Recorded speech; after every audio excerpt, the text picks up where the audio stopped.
नमस्कार दोस्तों, स्वागत है आप सभी का MNGK GS पॉइंट में। दोस्तों, आज के इस वीडियो में हम करने वाले हैं लुसेंट विज्ञान का निचोड़, फिजिक्स, केमिस्ट्री और बायोलॉजी के महत्वपूर्ण 105 प्रश्न को दोस्तों आज के इस वीडियो में हम डिस्कस करेंगे।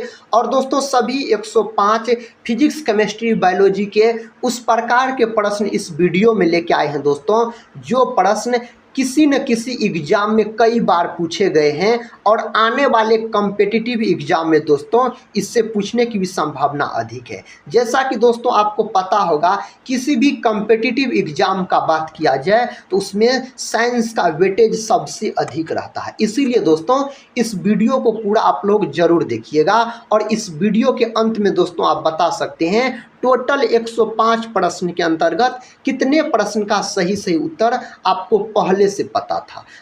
आज का दोस्तों पहला प्रश्न है, कहता है पानी का हिमांक बिंदु डैश है।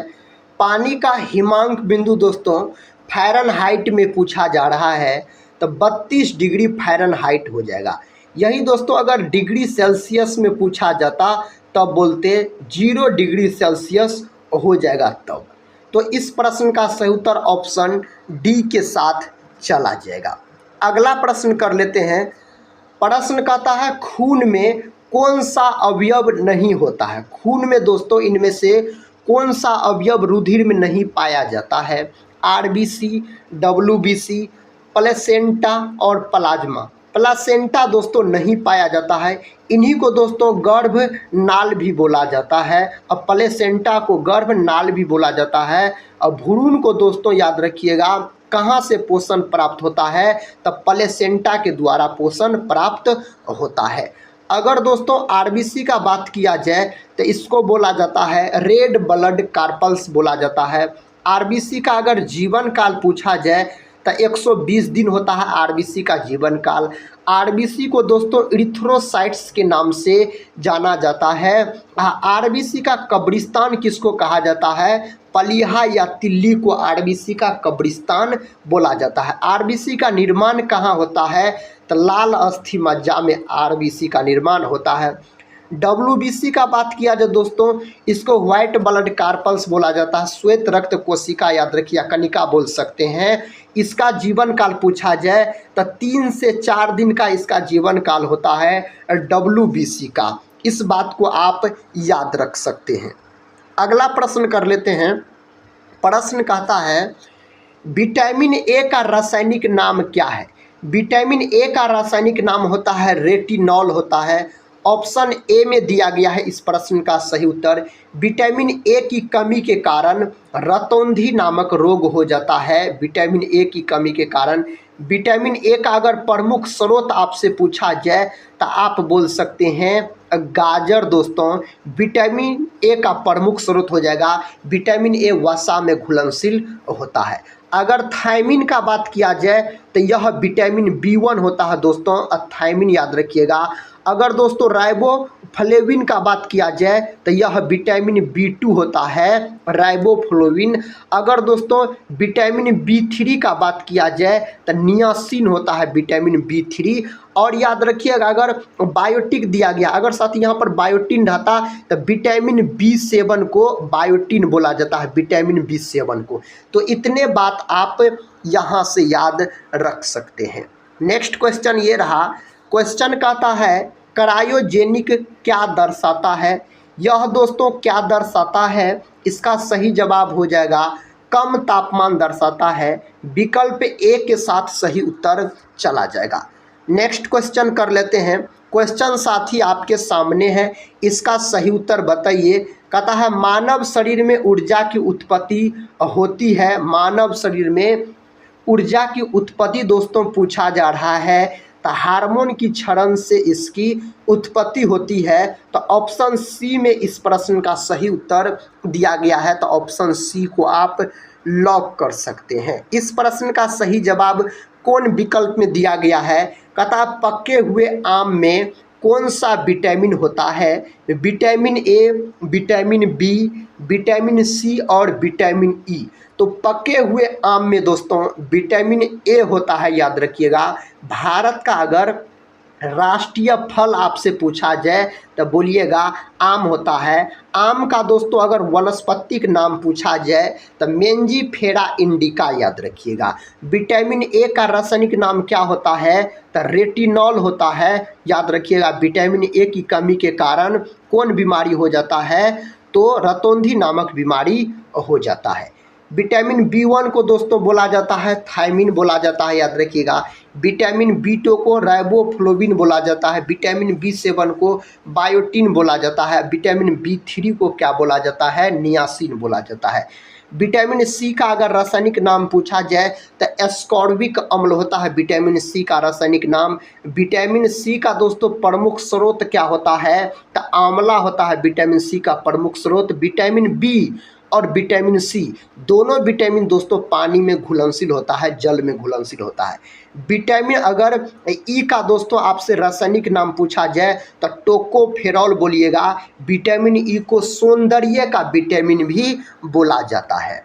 नेक्स्ट क्वेश्चन की ओर बढ़ते हैं। क्वेश्चन साथी आपके सामने है, कहता है केल्विन पैमाने का मानक कक्षीय तापमान कितना होता है। इस ऑप्शन के साथी अनुसार ऑप्शन सी हो जाएगा 273 केल्विन हो जाएगा। इस प्रश्न का सही जवाब केल्विन में दोस्तों पूछा जा रहा है।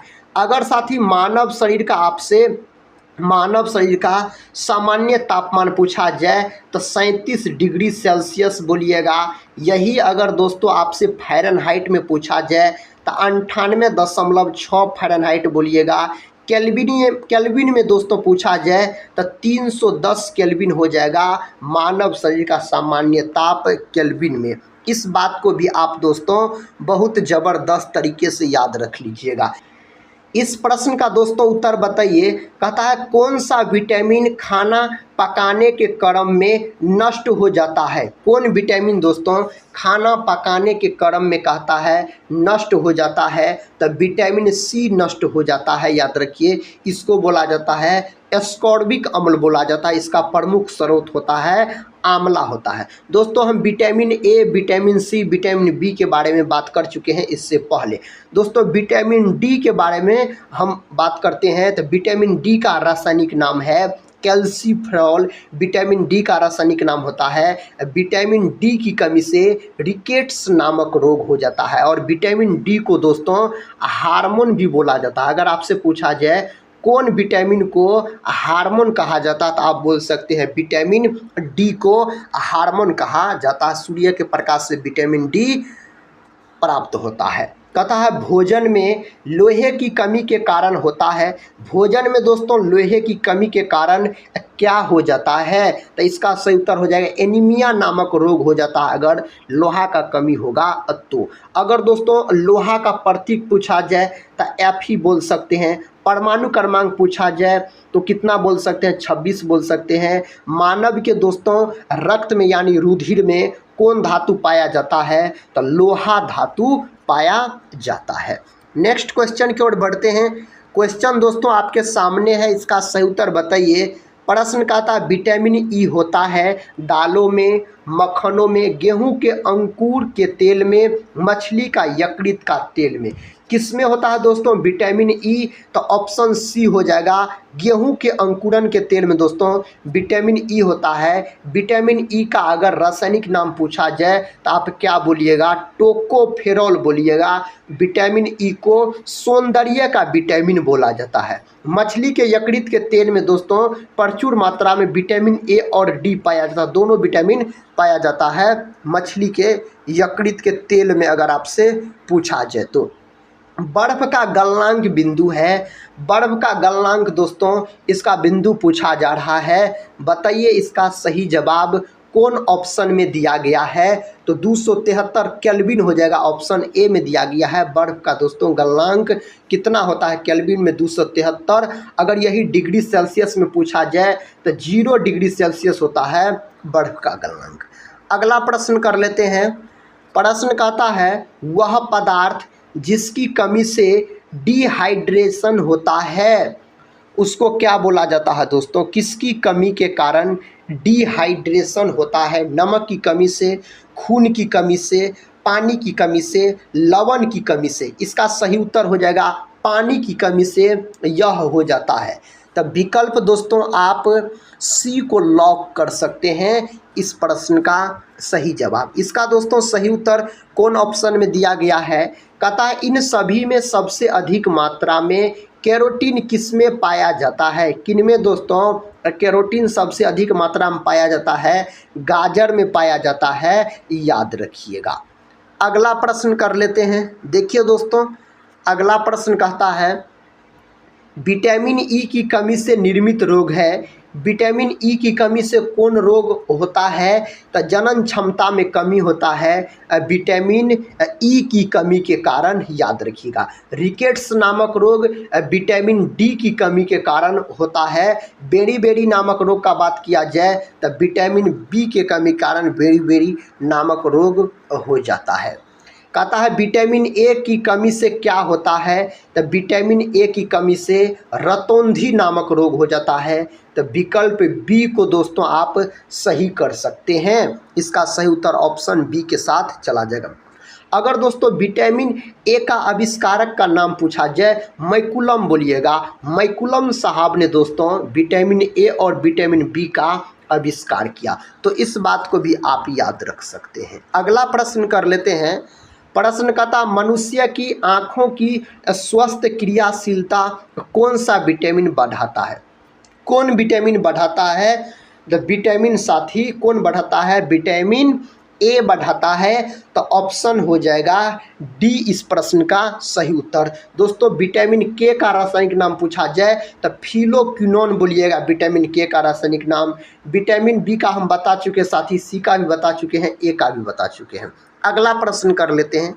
देखिए दोस्तों, प्रश्न कहता है रिकेट्स है एक बीमारी, हड्डियों की बीमारी है रिकेट्स अगर पूछा जाए तो ऑप्शन बी में दिया गया है इस प्रश्न का सही उत्तर। तो ऑप्शन बी को आप लॉक कर सकते हैं। नेक्स्ट क्वेश्चन साथी ये रहा।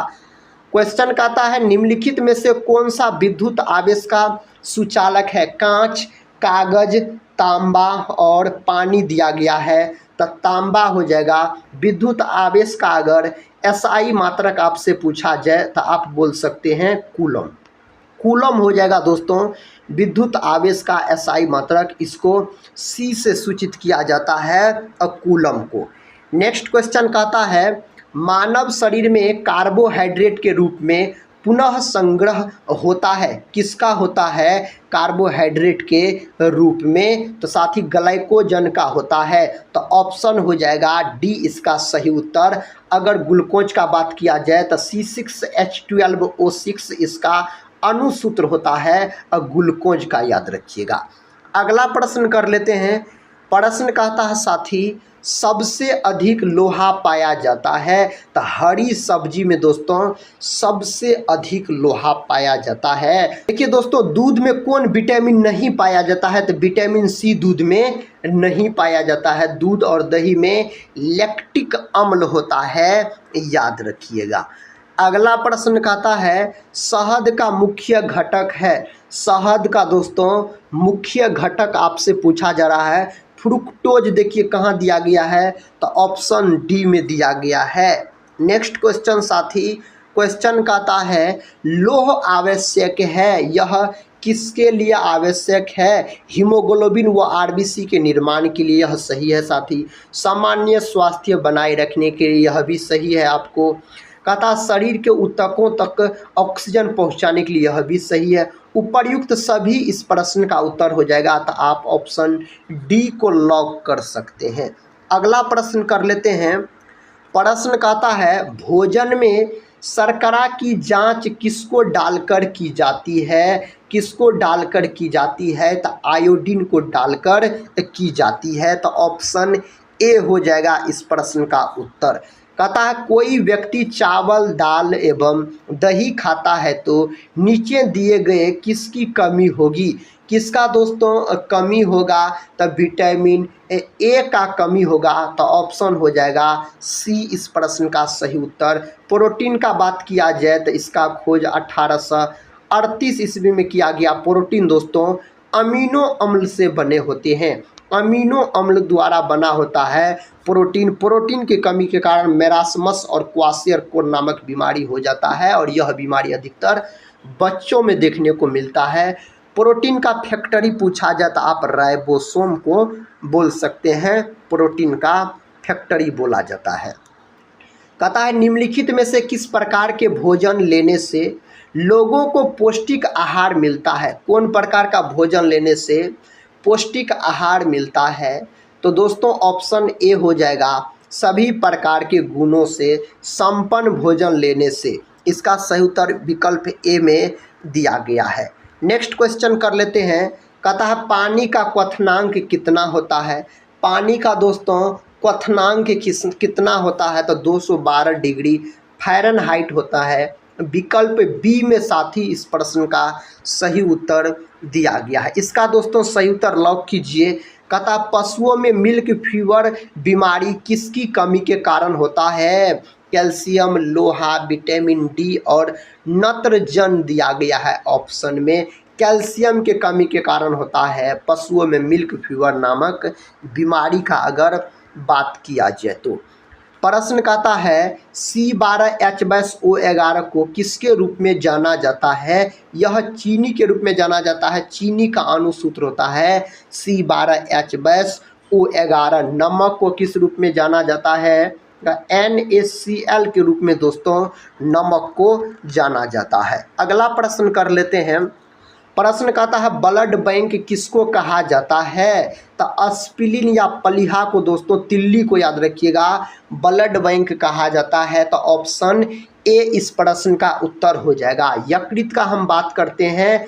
यकृत का अध्ययन दोस्तों क्या कहलाता है? तो हिपेटोलॉजी कहलाता है। यकृत का अध्ययन, यह मानव शरीर की सबसे बड़ी ग्रंथि होती है। और याद रखिएगा यकृत के बारे में दोस्तों, इसका वजन पूछा जाता है एग्जाम में। तो इसका वजन पूछा जाए तो 1.5 kg के आसपास इसका वजन होता है यकृत का। मानव शरीर का कौन अंग है जिसमें पुंडुद भवन की क्षमता सबसे अधिक होती है? यकृत। किसमें पुंडुद भवन की क्षमता सबसे कम होती है? तो मस्तिष्क बोलिएगा। हृदय दोस्तों, अगर ECG का बात किया जाए तो ECG हृदय से संबंधित है। और EEG पूछा जाता है तो आप मस्तिष्क बोलिएगा, मस्तिष्क से संबंधित होता है EEG।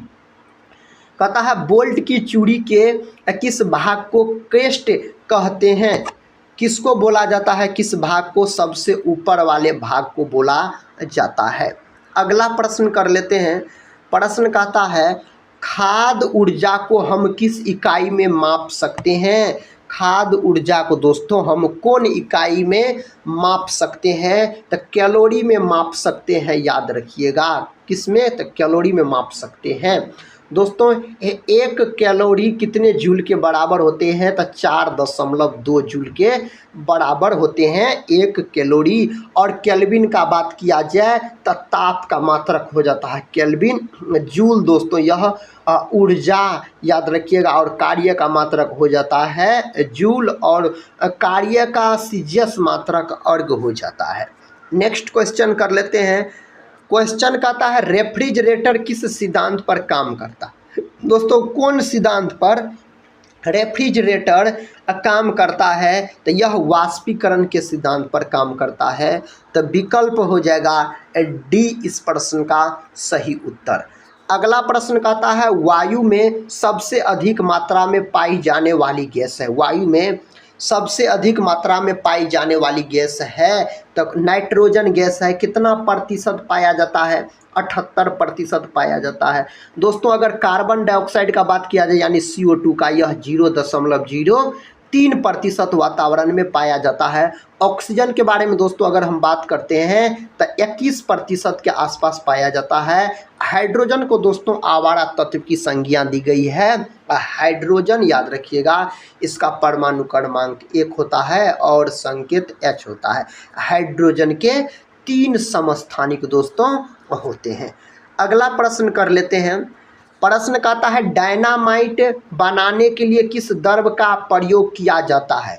कौन द्रव का दोस्तों प्रयोग किया जाता है? नाइट्रोग्लिसरीन नामक द्रव का प्रयोग किया जाता है डायनामाइट बनाने के लिए। डायनामाइट का आविष्कार दोस्तों किसके द्वारा किया गया? अल्फ्रेड नोबेल के द्वारा किया गया।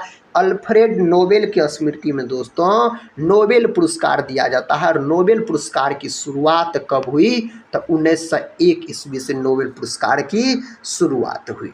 नेक्स्ट क्वेश्चन कहता है रेडियोधर्मिता की खोज किसने की? रेडियोधर्मिता का खोज किनके द्वारा किया गया? हेनरी बेकुरल के द्वारा किया गया रेडियोधर्मिता की खोज पूछा जाए तो। अगला प्रश्न दोस्तों ये रहा, प्रश्न कहता है वायुमंडल में प्रकाश के विसरण का कारण है। वायुमंडल में प्रकाश के विसरण का कारण दोस्तों पूछा जा रहा है तो धूल कण हो जाएगा। विकल्प दोस्तों आप बी को लॉक कर सकते हैं। नेक्स्ट क्वेश्चन साथी आपके सामने है।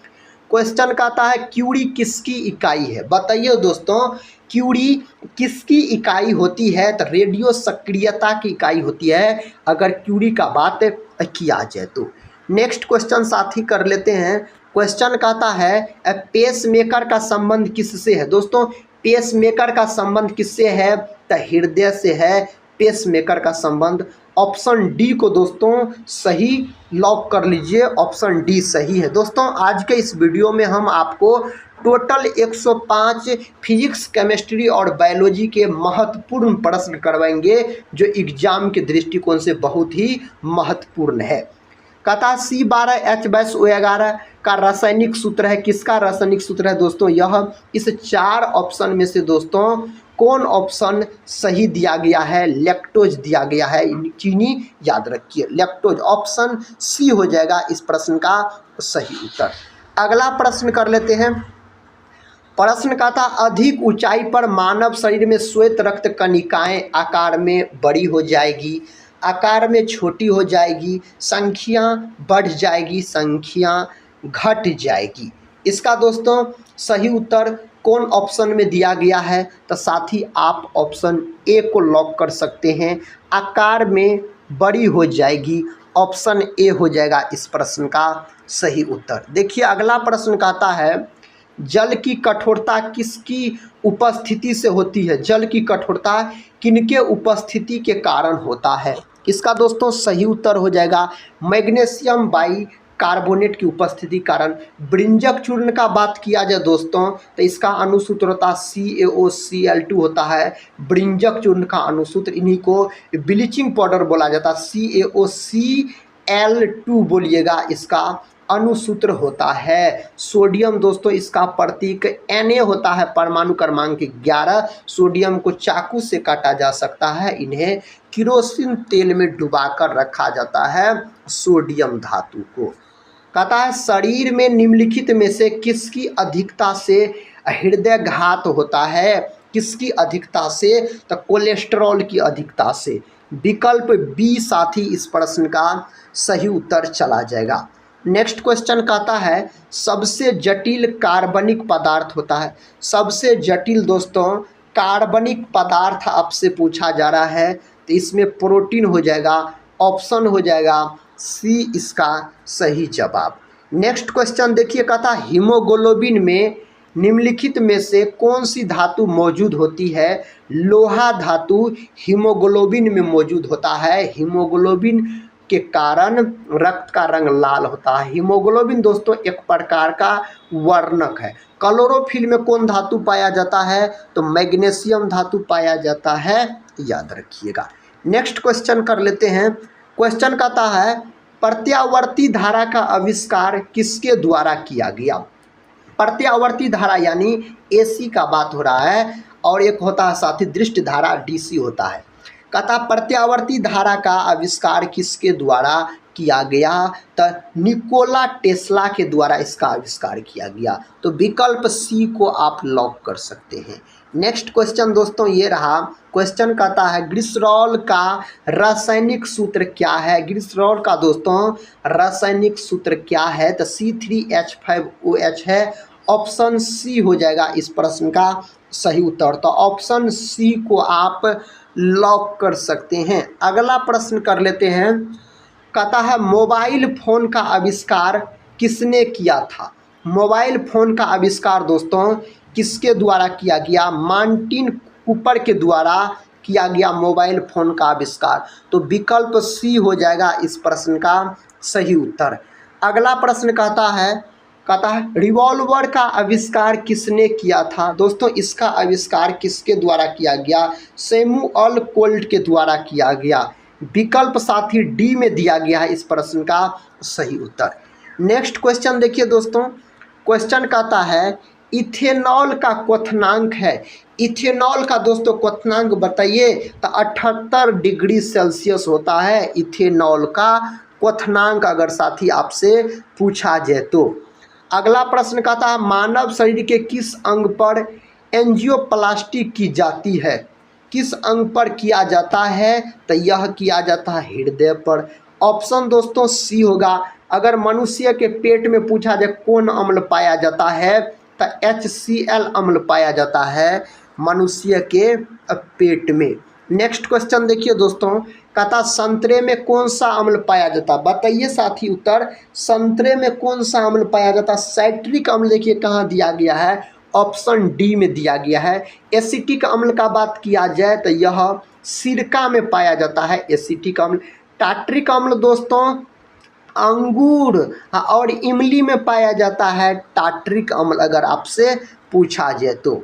नेक्स्ट क्वेश्चन कहता है गुर्दे न केवल उत्सर्जन अंग होते हैं, इनके कार्य को पूरकता प्रदान करता है। इसका सही उत्तर दोस्तों हो जाएगा लीवर हो जाएगा, यानी यकृत हो जाएगा। मानव शरीर का सबसे बड़ा अंग पूछा जाए, मानव शरीर का सबसे बड़ा अंग तो बोलिएगा त्वचा होता है। ग्रंथि पूछा जाए तो यकृत होता है, जिनको लीवर या जिगर भी इन्हीं को बोला जाता है, यकृत को।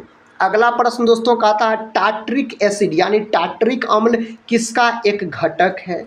किसका दोस्तों यह घटक होता है? बेकिंग पाउडर का घटक होता है। ऑप्शन हो जाएगा डी इस प्रश्न का सही जवाब। इसका दोस्तों उत्तर बताइए।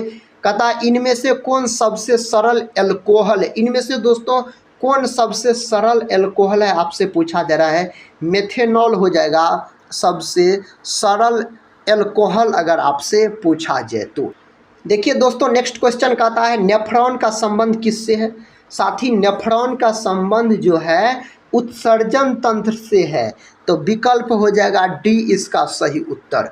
प्रश्न कहता है डैश मानव में अमोनिया को यूरिया में बदलता है? कौन दोस्तों मानव में अमोनिया को यूरिया में बदलता है? तो लीवर बदलता है, यानी यकृत बदलने का काम करता है। अग्नाशय का दोस्तों बात किया जाए तो इसको मिश्रित ग्रंथि के नाम से जाना जाता है, और दोस्तों यह मानव शरीर की दूसरी सबसे बड़ी ग्रंथि होती है अग्नाशय के बारे में अगर बात किया जाए तो। अगला प्रश्न देखिए, कहता है यूरिया का निर्माण कहाँ होता है? दोस्तों यूरिया का निर्माण यकृत में होता है। विकल्प हो जाएगा बी इसका सही जवाब। नेक्स्ट क्वेश्चन साथी कहता है प्रसिद्ध बिग बैंग थ्योरी किस मुख्य सिद्धांत पर आधारित है? यह कौन सिद्धांत पर दोस्तों आधारित है? डॉपलर प्रभाव पर। ऑप्शन बी हो जाएगा इसका सही जवाब। डॉपलर प्रभाव पर दोस्तों यह आधारित है। नेक्स्ट क्वेश्चन कहता है कोबाल्ट 60 से कौन सी किरण निकलती है? कोबाल्ट 60 से दोस्तों कौन किरण निकलता है? गामा किरण यानी गामा रे दोस्तों निकलता है, इससे याद रखिएगा कोबाल्ट 60 से। नेक्स्ट क्वेश्चन कर लेते हैं। क्वेश्चन का था डैश मांसल नलिकाएं होती है जो मूत्र को गुर्दे से मूत्राशय की तरफ आगे ढकेलती है? इसका दोस्तों सही उत्तर हो जाएगा मूत्रवाहिनी। विकल्प हो जाएगा साथी बी इस प्रश्न का सही जवाब। नेक्स्ट क्वेश्चन कहता है एथेनॉल के एक अणु में कितने हाइड्रोजन परमाणु होते हैं? एथेनॉल के एक अणु में कितने हाइड्रोजन परमाणु होते हैं?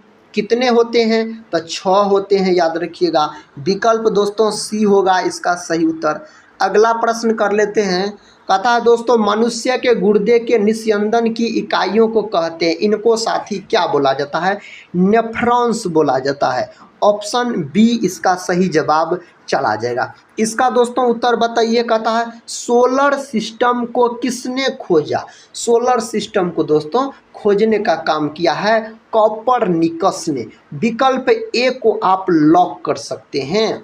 अगला प्रश्न देखिए दोस्तों, इसका सही उत्तर कौन ऑप्शन में दिया गया, कहता सभी भारी रेडियो सक्रिय तत्व अंतिम रूप से परिवर्तित होते हैं। हाइड्रोजन में, सीसा में, पारा में, और कहता है क्रिप्टॉन में, किसमें दोस्तों परिवर्तित होते हैं, तो सीसा में परिवर्तित होते हैं। विकल्प बी को आप लॉक कर सकते हैं। कहता है किडनी के संरचनात्मक इकाई है, किडनी के संरचनात्मक इकाई क्या होता है, नेफ्रॉन होता है। क्या होता है दोस्तों, नेफ्रॉन होता है। अगला प्रश्न कर लेते हैं। प्रश्न कहता है निम्नलिखित में से कौन सा अंग मनुष्य के उत्सर्जन तंत्र का अंश नहीं है। कौन अंग दोस्तों मनुष्य के उत्सर्जन तंत्र का अंश नहीं है, तो गर्भाशय नहीं है। विकल्प दोस्तों सी को आप लॉक कर सकते हैं। और अगला प्रश्न का दोस्तों सही उत्तर बताइए। कहता है ना चिपकने वाले बर्तन पर किसका लेप लगा होता है। किसका लेप लगा होता है, टेफ्लॉन का दोस्तों लेप लगा होता है न चिपकने वाले बर्तन पर। कहता है पीवीसी का पूर्ण रूप है। दोस्तों पीवीसी का पूर्ण रूप क्या होता है, पॉलीविनाइल क्लोराइड होता है। विकल्प दोस्तों सी को आप लॉक कर सकते हैं। और साथ ही यह प्रश्न एग्जाम के दृष्टिकोण से वेरी इंपॉर्टेंट है, इसको याद कर लीजिएगा, विभिया है साथी। कहता है विद्युत अपघटन के नियम किसके द्वारा दिए गए। विद्युत अपघटन के नियम दोस्तों फैराडे के द्वारा दिए गए। ऑप्शन ए के साथ इस प्रश्न का सही उत्तर चला जाएगा। देखिए अगला प्रश्न कहता है एक दृष्ट धारा यानी डीसी का बात हो रहा है। कहता जनित्र कार्य करता है। दोस्तों किसके सिद्धांत पर काम करता है एक दृष्ट धारा जनित्र। दोस्तों इसका सही उत्तर फैराडे के सिद्धांत पर काम करता है। किसके सिद्धांत पर, फैराडे के सिद्धांत पर यह काम करता है। कहता विद्युत मशीनों के ब्रश बने होते हैं। विद्युत मशीनों के ब्रश दोस्तों किनके बने होते हैं, साथी कार्बन के बने होते हैं। यह प्रश्न दोस्तों एग्जाम में पूछे गए प्रश्न है।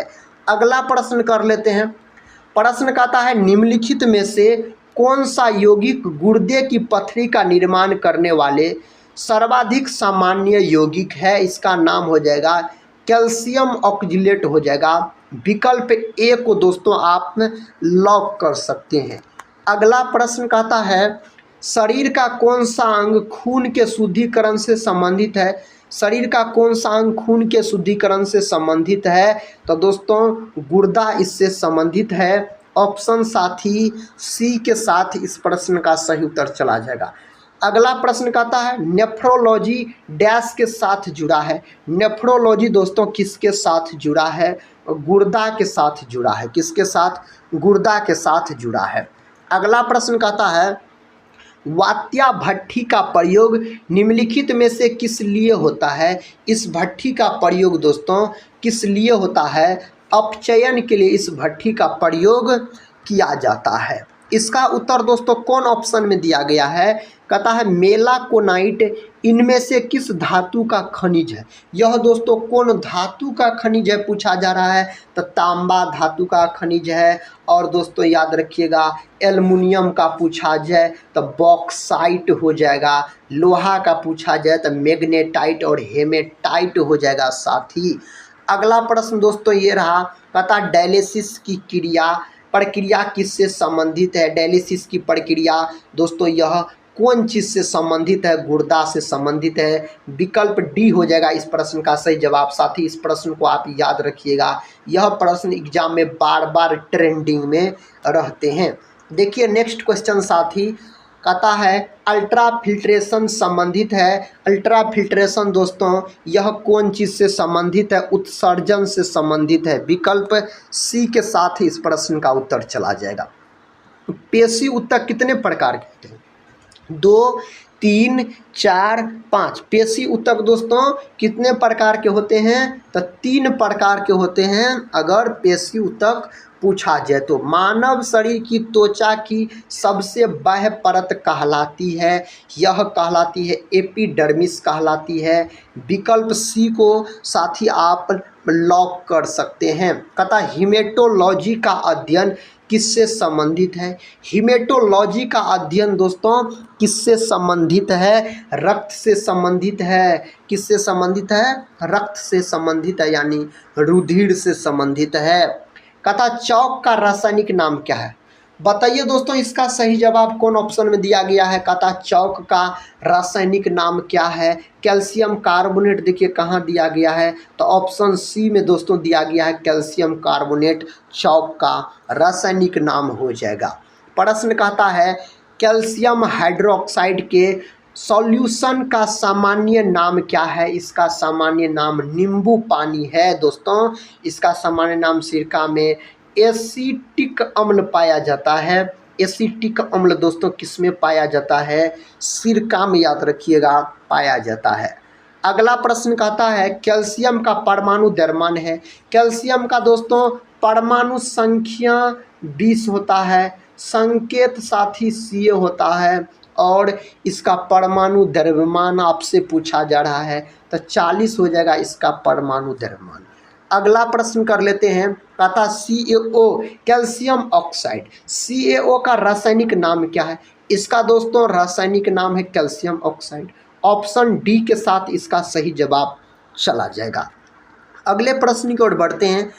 प्रश्न कहता है किस कोशिकांग को कोशिका का मास्टर कहा जाता है?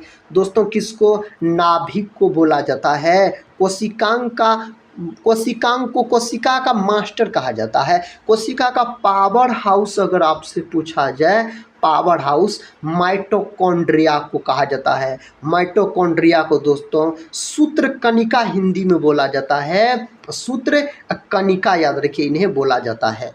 अगला प्रश्न कर लेते हैं। प्रश्न कहता पादपों में सबसे प्रचुर मात्रा में उपस्थित तत्व है। पादपों में सबसे प्रचुर मात्रा में उपस्थित तत्व का दोस्तों क्या नाम है? तो कार्बन इसका नाम है। विकल्प बी को आप लॉक कीजिए। अगर साथी एक बार हम सबका प्रतीक का बात करते हैं तो लोहा का Fe होता है, कार्बन का C होता है। दोस्तों कार्बन का संयोजकता एग्जाम में पूछा जाता है 4, याद रखिएगा। नाइट्रोजन का N होता है, मैग्नीज का Mn होता है। अगला प्रश्न देखिए।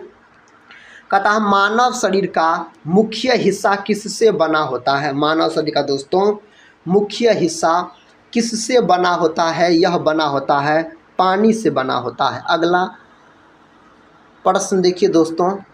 अगला प्रश्न साथी कहता है इनमें से कौन सा रसायन जल में घुलनशील नहीं है?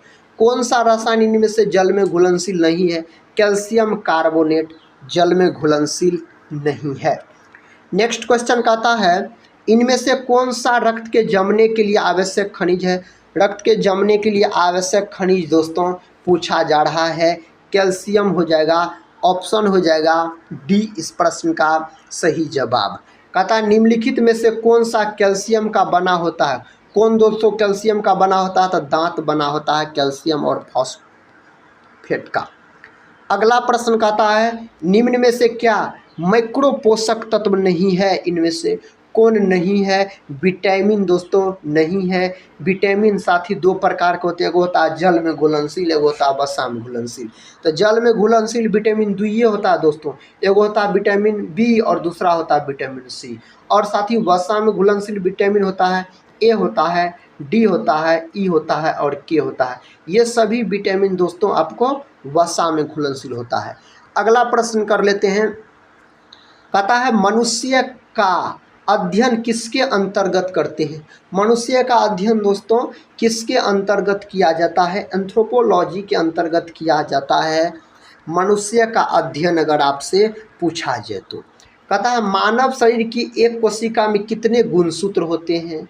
कितने गुणसूत्र? 46। यही अगर आपसे जोड़ा में पूछ लिया जाए तो आप बोल सकते हैं 23 जोड़ा, याद रखिएगा। अगला प्रश्न कर लेते हैं दोस्तों। अगला प्रश्न कहता है सल्फर का रासायनिक प्रतीक क्या है।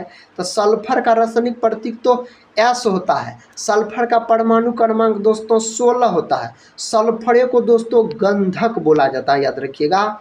सल्फरे को क्या बोला जाता है, गंधक बोला जाता है।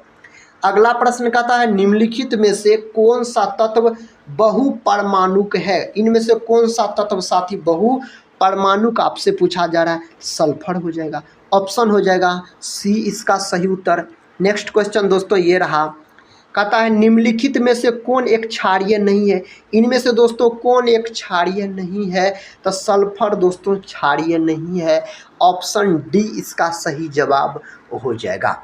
इनमें से कहता है किस कीट के दांत होते हैं। इनमें से कौन कीट के दांत होते हैं। तो तितलियों और भौरों के दांत होते हैं। तितलियों और भौरों के दांत होते हैं, ऑप्शन डी इसका सही जवाब चला जाएगा। पुरकिंजे तंतु डैश में विशिष्ट है।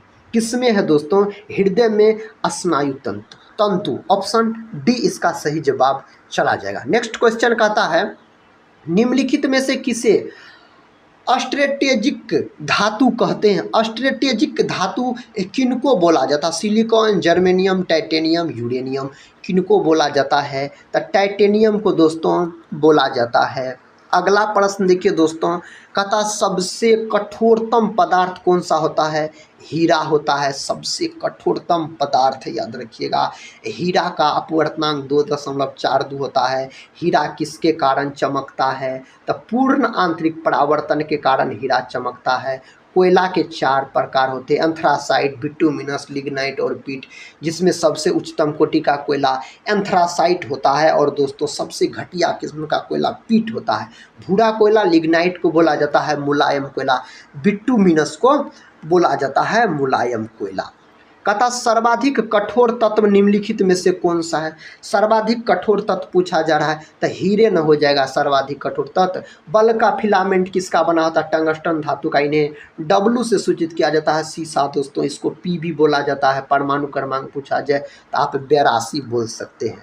देखिए अगला प्रश्न ये रहा, प्रश्न कहता शुद्ध कार्बन का सबसे कठोर रूप कौन सा है। कौन सा है दोस्तों, इसका सही जवाब हीरा हो जाएगा।